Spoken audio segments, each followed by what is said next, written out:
Good evening.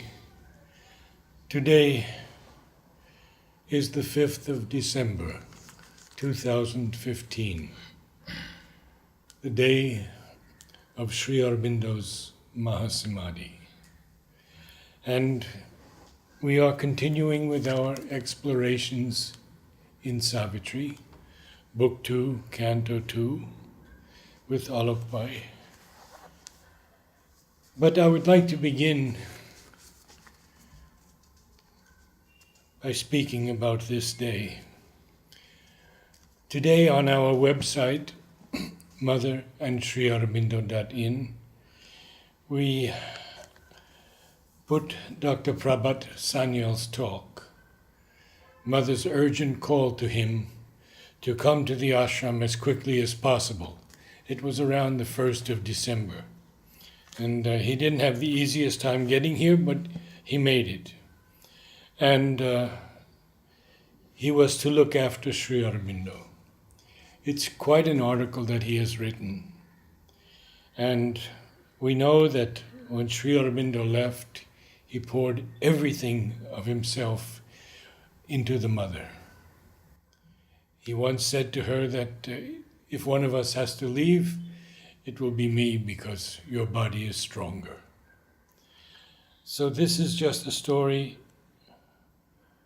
and then I will ask Alok to speak a bit about this day of Sri Aurobindo's great sacrifice. But the story is this. Dr. Sanyal was there until the end. And then sometime later, he developed Parkinson's disease. I knew him as a friend, but not so well. But he came to New York against the mother's wishes, and he wanted to have the surgery. The mother said not to be operated on, but he came to New York. He was a very good man. I want to impress that upon you. A very good soul. So he had the procedure, and in those days they drilled through the skull for Parkinson's, and it didn't help him at all. He came back sometime later and started going to yogis throughout India, asking them to heal him. He finally gets to Satya Sai Baba, and he comes before Sai Baba, and Sai Baba looks at him and he says the following: "Why do you come to a 40-watt bulb when you have the sun?"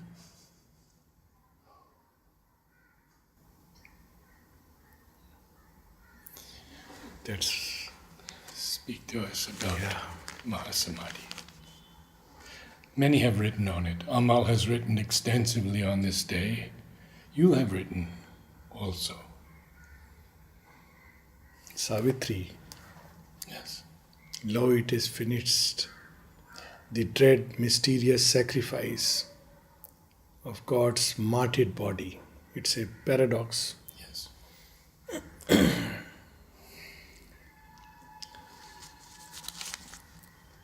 Actually, we read last time something connected with it. Thus taken was God's plunge into the night. Yes. And this plunge is repeated again and again. And the purpose for this plunge, in fact, entering into the domain of matter, assuming a material body, is itself a death. For those who For are the divine. Yes. Yes. For those who are conscious, who live in greater realms, who come down, it's a death because it's to suddenly deal with all the unconsciousness of matter, its inertia and its resistance and the limitations. That itself is a great sacrifice. But still the problem is not just in matter, but the inconscient that lies behind its back. So matter itself is a front. We have read last time that up till subtle matter there is no problem. But the moment the plunge takes place into the utter inconscience, then the matter itself assumes a different hue and color. It's like it's put in chains, it's bound as it were, And therefore, the soul here experiences the extreme agony of ignorance. And the only way to heal it is if the divine plunges headlong himself into the inconscient. So, what we call as death and departure, this much is certain, is our experience, but not the experience of the divine. That's why the mother gave a very interesting message. To grieve is an insult to Sri Aurobindo. It's one of the very strong messages. And today I was reminded of it again and again. To Yes. grieve is an insult to Sri Aurobindo. He doesn't say it's ignorance. Yes. At another place he says that those who say that Sri Aurobindo is dead, Yes. they are ignorant. And then she describes beautifully that Sri Aurobindo is as he was, ageless. And she describes the form. She describes that even when he sits just as he would sit when he was in this gross material frame with Yes. one leg in front. That also she describes. She says anyone can see him if they are Anyone can open. see him, approach him. He is She readily says, accessible. yes, and to speak to him at the samadhi. Samadhi, that's there. She speaks about that, now he is much more accessible Yes. and anyone can see and connect with him. Yes, the joy and the delight of matter being touched by the divine, that is another story altogether. And every time the divine takes a human body, it's basically to transform matter. This is what the mother has revealed. Divine has taken birth earlier also. We have the story of the incarnations, Yes. at least the documented incarnations. There could be more. But always it is to transform matter. Otherwise, he can manage things from above to help the devotees, the disciples, to create social, political, other changes. Even spiritual revolutions he can do with the help of vibhutis. There have been movements like that. Yes. He doesn't have to descend really and take a human body. But the assumption of a human cloak is precisely to deal with the problem of matter, to come to grip with the problem. And that's what Sri Aurobindo attempted, the mother attempted. The past incarnations have attempted in their own way. And there are countless stories streaming through my mind sky which I am shutting down right now. Each of which indicates something of the divine descent and grappling with the problem of matter. But one story particularly I would like to mention. I think in the passing I did mention it one of the days. Because people often ask, particularly people from, when people from an Indian background ask, I am very surprised. Because I can understand, where this wealth of spiritual literature is missing and one asks a question that Sri Aurobindo is no more. I can understand. But when someone from an Indian background asks this question that why did he die, how did he die? So I often remind of the story of Rama and Lakshman. Can we imagine on the battlefield, both are unconscious, totally at the mercy of the enemy. They are under the influence of a weapon called as Nagapash, completely unconscious. And, no one knows what is to be done. It connects with the story of Dr. Sanyal. Yes. So, then who can tear off the Nagpash? Garuda. So, Garuda is called to help. Hanuman goes and calls Garuda. So, Garuda comes and takes away the Nagas, and Rama and Lakshman wake up and they are free. And all the monkeys shout, "Hail to the Lord Rama." Now, Garuda is wondering, what is this nonsense? Can't they see that I am the one who has done this? And they hail Rama? So he tells Hanuman that, look, you have not trained the monkeys well. They don't know. They have lost logic, practical sense. I am the one who has helped. And they say such thing that hail to Lord Rama. What was Rama doing? He was unconscious.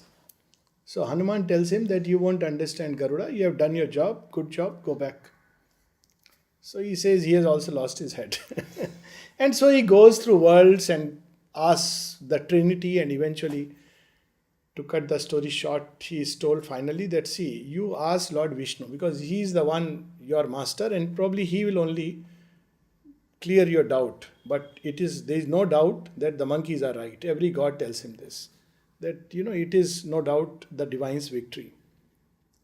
But when he goes to the abode of Lord Vishnu, Vishnu is not there. So he realizes what it means. Now, basically, Dr. Sanyal was called, he had the same dilemma. Because he wanted to do something for Sri Aurobindo, and the mother said, "No, don't you know? You have not seen him." Yeah. Nirodha wanted to do something. And mother said, "After having lived so many years with Sri Aurobindo, you still ask such a question?"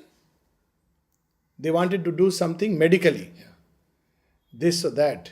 And they're flustered because at one moment Sri Aurobindo was totally Yes. aware, taking food and Everything. And Nirodha has recounted that. Yes. And the mother said that, he was fully conscious. He would come out and completely. And Dr. Sanyal was wondering why I have been called if I am not to treat my divine patient.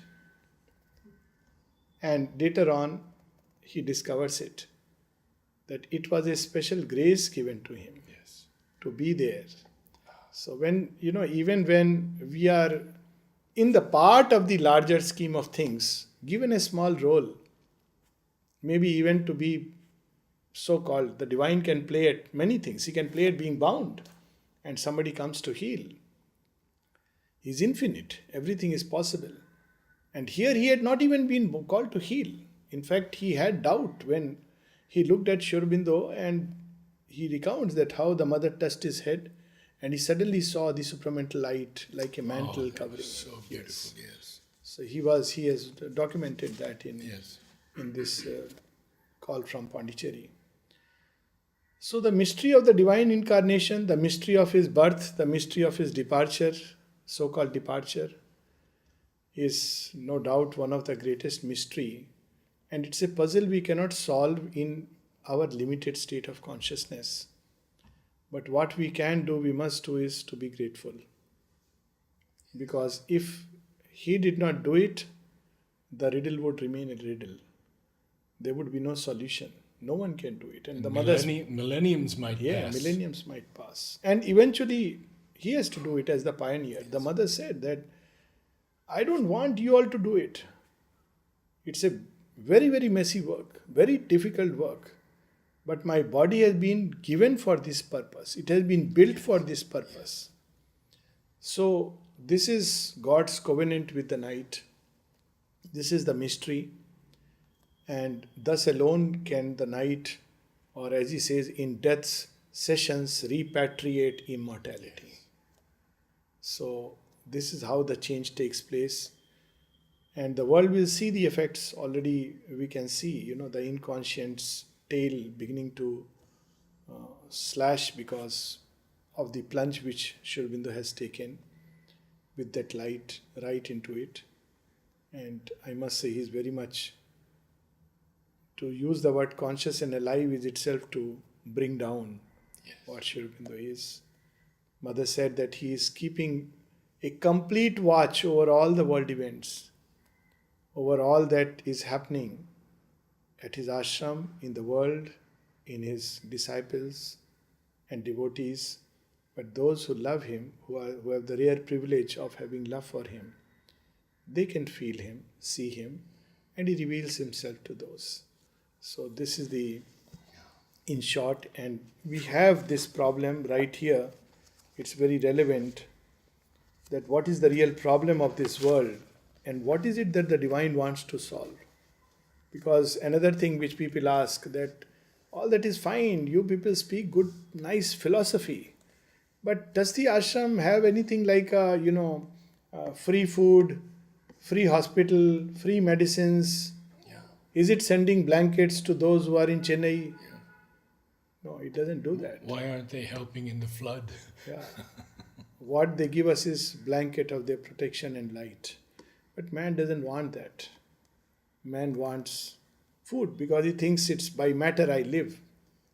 Of course, this is a crisis situation. But even after that, man lives for food. Man lives for these things. Very unfortunate. But what they can give and do give, man doesn't want it. because this matter doesn't yet understand. So the more we plunge into the matter, the more dense our consciousness becomes. And there is a very interesting term in Indian thought called Deha Atma Bodh. To feel and experience matter as the sole reality and the body as so much real. And therefore, we can't experience and sense things which are beyond this ken. Matter doesn't respond. And this is where we have this line, but soon the inert flesh responds no more. And that's why Sri Aurobindo's plunge was precisely to pull the supermind down by force. And it came down and entered into matter. So in a way, this is also a day of a partial victory. We don't look at it like that, but because of that, for the first time, the supramental consciousness fixed itself in matter and stayed for 111 hours. It had never done that. And the mother has said that is the day when the descent took place. Yes. And the manifestation took place later. So even in his so-called departure, or what the human eyes may say death, there was a victory over death. Then sings the sacred orgy of delight. Now this orgy of delight is the brilliant play of the luminosity and the power and the splendor of the higher worlds right up to the subtle physical. But the moment the plunge is taken and it enters into matter, all that is lost. The blaze of passion and the tide of power are taken from us, and though a glowing form abides astonishing earth, imagined supreme, too little of what was meant has left a trace. This is the problem. This is the challenge. We all experience beautiful moments, high inner experiences. But repeatedly the mother reminds us, we are not here for those things. They have been done in the past. A lot of people talk about inner experiences. That's not what we are here for. They will come and go. We are here for this hard, obscure cloak. This must retain that light and eventually burst forth through it. Nalini Daya has used a very interesting sentence when the mother left her body. He says the outer form broke, or rather, she broke through it. Yes. Broke through it. So we have to be on one end completely fixed with it. On the other end, call in more and more of that light, that grace, that love to heal the anomalies. And Vivekananda's words about his body when he left. Yes, yes. Same thing. I have spat my body. One cannot bear, it's too intense a light. Earth's eyes half see, her forces half create. Her rarest works are copies of heaven's art. I think the other day someone was talking about Durga's lion, Champaklalji. So the lion we see here is a copy of a real lion that exists in the subtle world. But that is far too formidable in strength and power. This is a copy.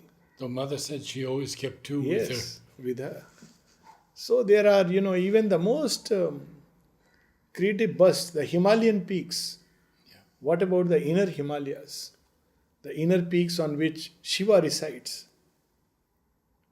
What would be that vision? But here, Earth tries to pick up something of that and creates but very little of that. A radiance of a golden artifice, a masterpiece of inspired device and rule.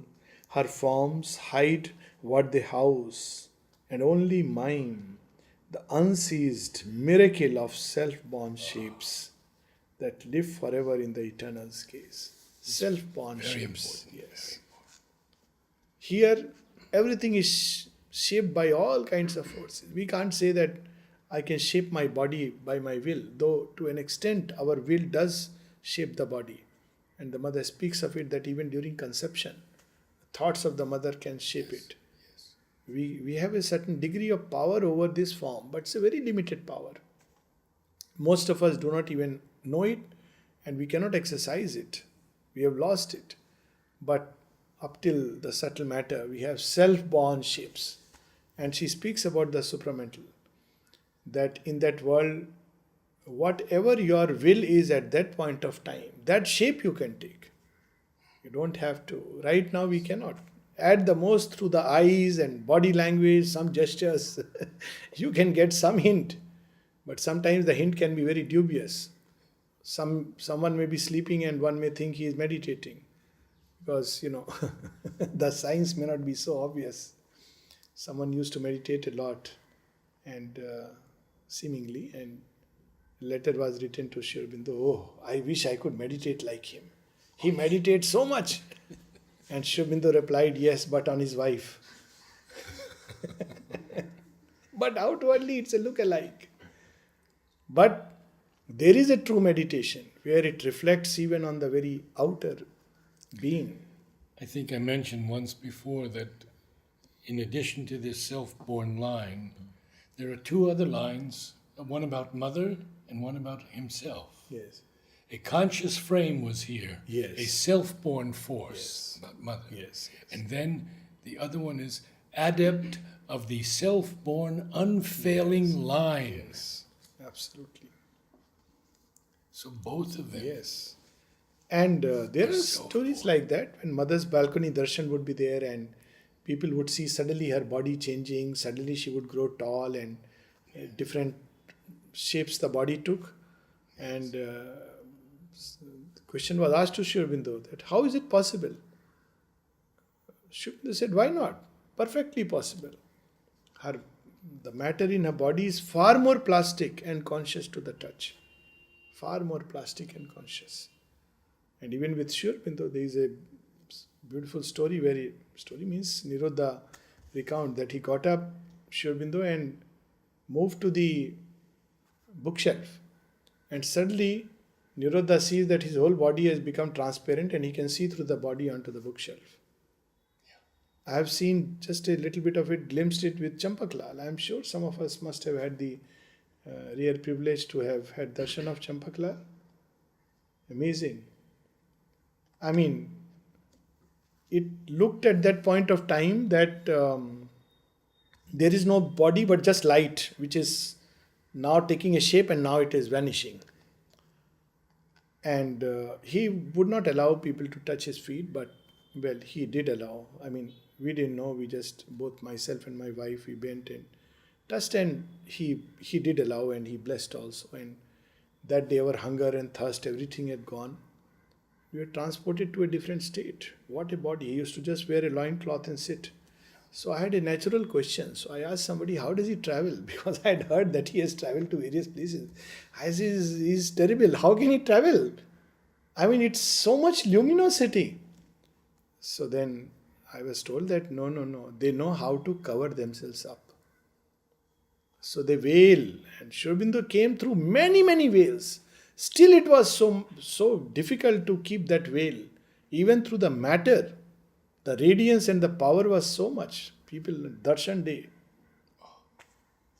I mean, just unimaginable that what kind of radiance and power that is bursting through matter shell. We have only read in stories that, great seers had so much tej inside them. We have read these stories. Yeah, at least, many of us must have grown up on these stories. And intuitively, I believe that yes, it would be true. But you don't see a single, person of that caliber. And with Sri Aurobindo, the mother. But they would veil themselves because we cannot bear that. So a radiance of golden artifice. That live forever in the eternal's gaze, the self-born shapes. Here in a difficult, half-finished world is a slow toiling of unconscious powers. Here is man's ignorant, divining mind, his genius born from an inconscient soil, to copy on earth's copies is his art. So this is another thing very beautifully we find in Sri Aurobindo, that he always connects with the earth.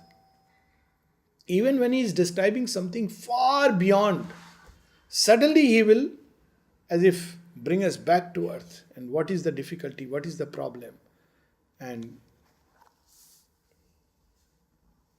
for when he strives for things surpassing earth, to rude the workman's tools, too crude his stuff. Our tools, our speech and thought and brain and hands, nothing is conscious. Our feet. And the mother repeatedly, this is a primary exercise. So very often people ask, how does one practice spirituality? Very often they ask, how does one meditate? Meditation is a far cry. Let us just become more conscious.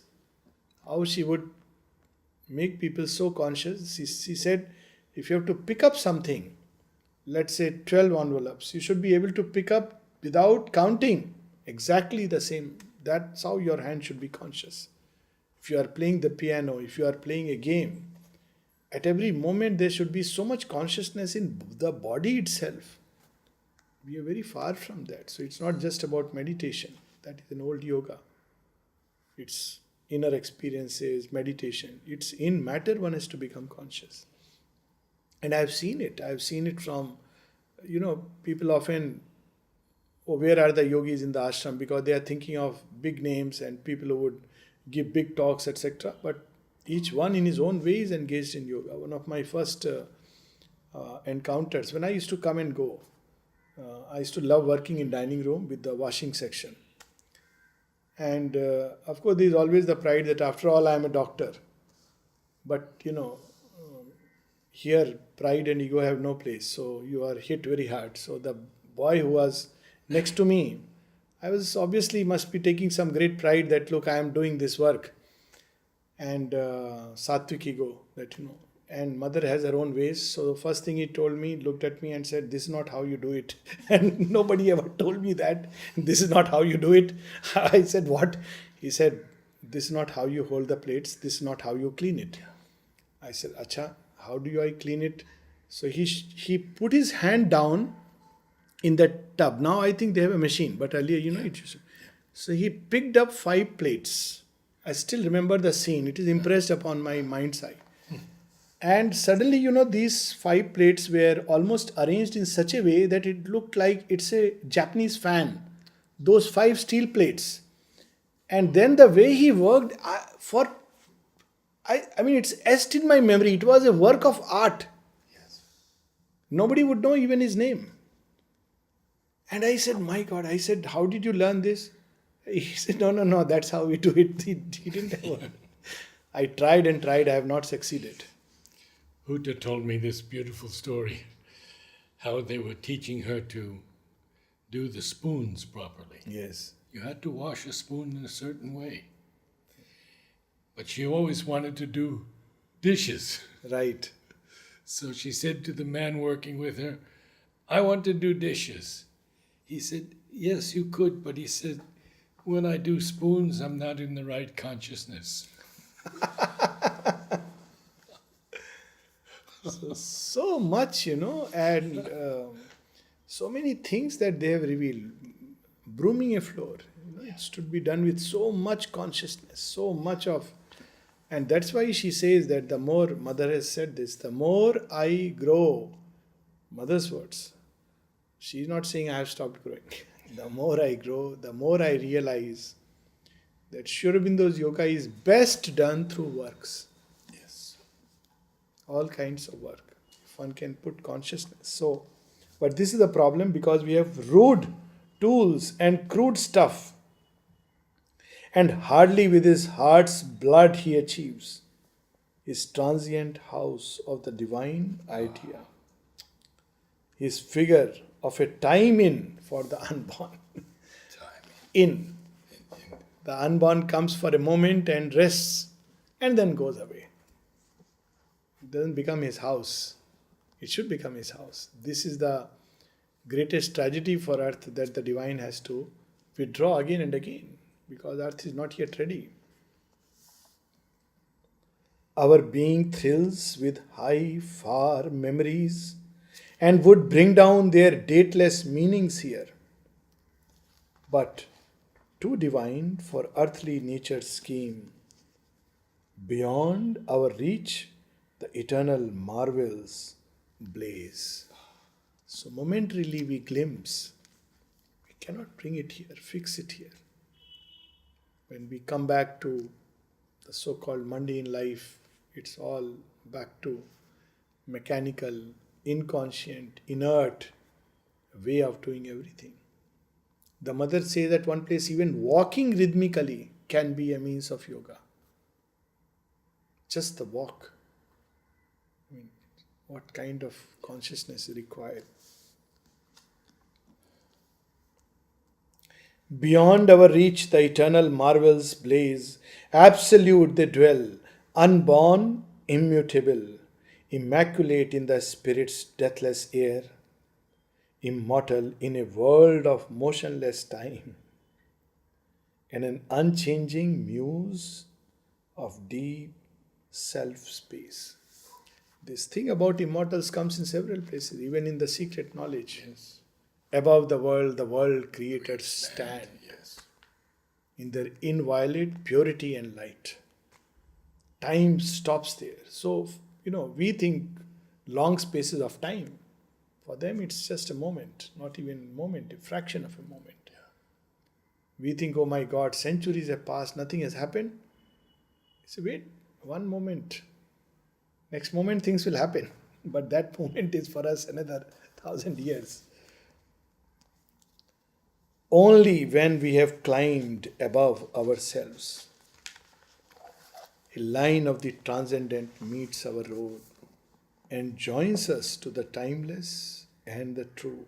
This is a real experience actually, that when the psychic being develops, it can reach a point where something from above, actually like a line of the transcendent, comes and unites itself, yokes itself. And that's a different experience. One begins to represent a godhead of one of the higher planes. And then we can glimpse something very beautiful, and our acts and speech and everything take a different hue. So he says, a line of the transcendent meets our road and joins us to the timeless and the true. It brings to us the inevitable word, the godlike act, the thoughts that never die. Then it happens. Then it's natural and normal. But there is a passage where one has to struggle. So in yoga, we have these three phases. One is effort and struggle. And then a time comes when more and more one begins to feel the hand of the grace, which is there in the beginning also, but one is not fully conscious of it. And then a time comes when this effort changes into utter effortlessness. The grace carries you. But that's when the line has already joined and something new, something else begins to develop. And Ramakrishna's beautiful image of the monkey Yes. holding on and the the kitten, being held. and the kitten just in its mother's mouth. So here this used to happen when this line from the transcendent joins, new faculties, new capacities, new possibilities begin to develop in us. Huta didn't know how to hold a pencil and draw a straight line. But she could, train and teach her. And there are a number of instances like that. People who became poets without really... Arjava. Oh, quite a few. Niruddha. So that's when the whole nature begins to undergo a change. A ripple of light and glory wraps the brain. Just see a ripple. Imagine what would happen if there is a descent. And traveling down the moment's vanishing route, the figures of eternity arrive. As the mind's visitors or the heart's guests, they espouse our mortal brevity a while. So they come, and it's very interesting what they do. Suddenly the mind is filled with thoughts, ideas that rain down from above. One can't fabricate it, one can't labor at it. It's there, and as I think yesterday you were mentioning, or the previous day, that even the corrections would come from above. Yes. That galley slave labor is gone. Yes. And many poets have this experience. Yes, many poets have this experience. Or they are heart's guests. Suddenly our hearts feel what mortal hearts would not feel. And it would dare what the mortal will cannot dare. Because the heart is seized by a will from above.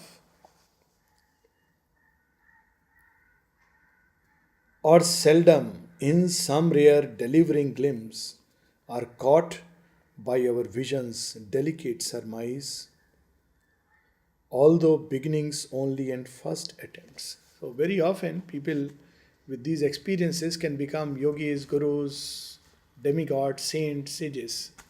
But Sri Aurobindo says we are not here even for that. That is only the beginning. That is the old type reaching a point.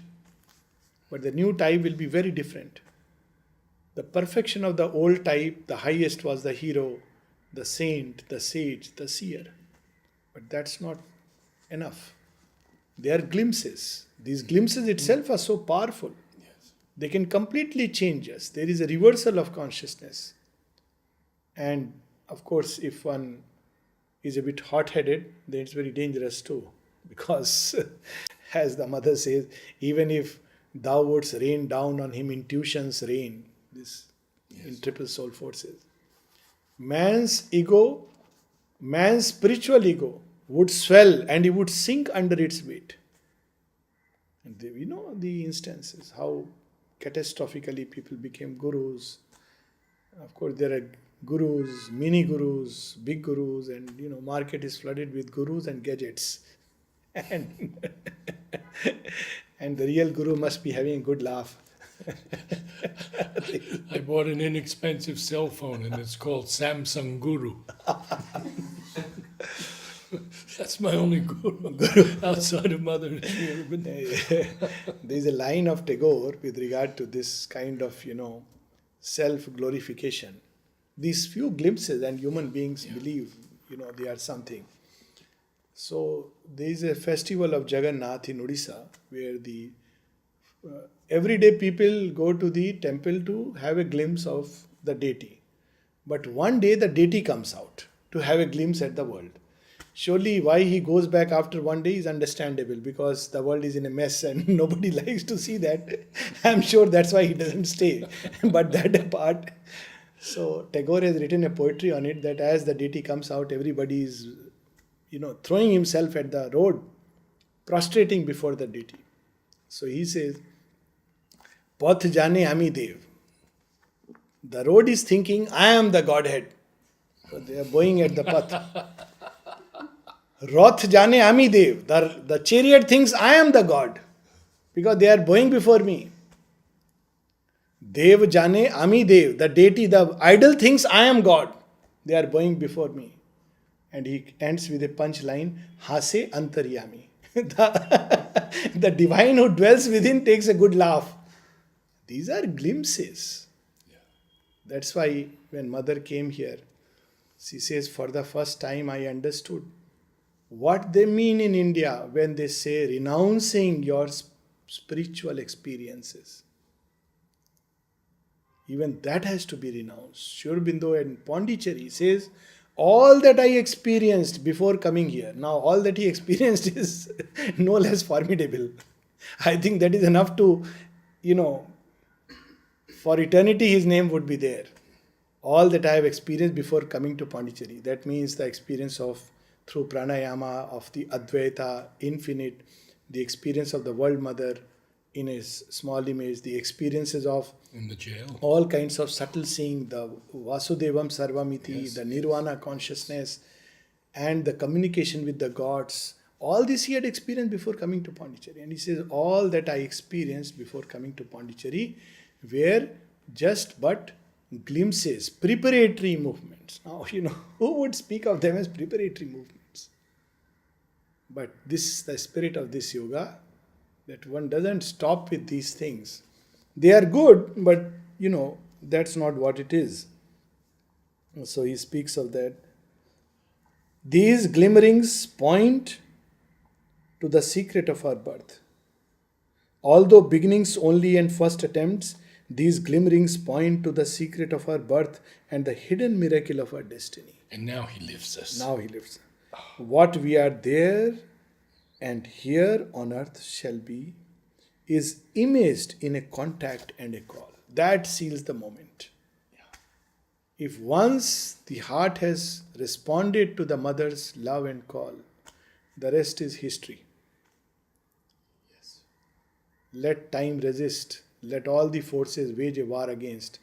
But that is what will have its victory in the end. This should be the certitude. If the gopis are drawn to Krishna's call, abandoning themselves at the call of the flute, that beginning is also the end. And all the rest in between is ultimately of no real consequence. The hearts that are enamored of the divine, even for one moment. And the mother would say that if you have turned to the divine, and the divine has said yes, then the world cannot keep you away. Eventually, that yes is far more greater.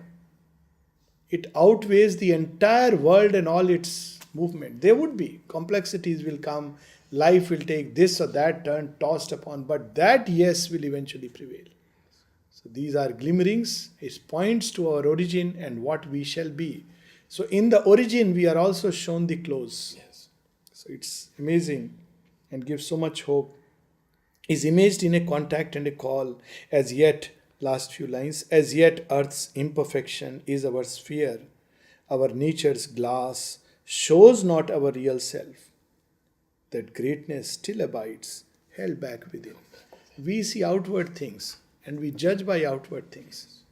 And when people go to mother and say, oh, mother, this person is like this, she says, my child, I know what I am seeing.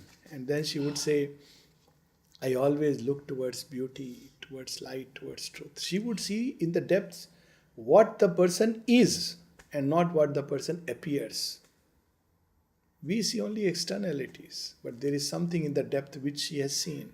And what they will become. What they will become is imaged in that. Yes. And the divine keeps on, That greatness still abides, held back within.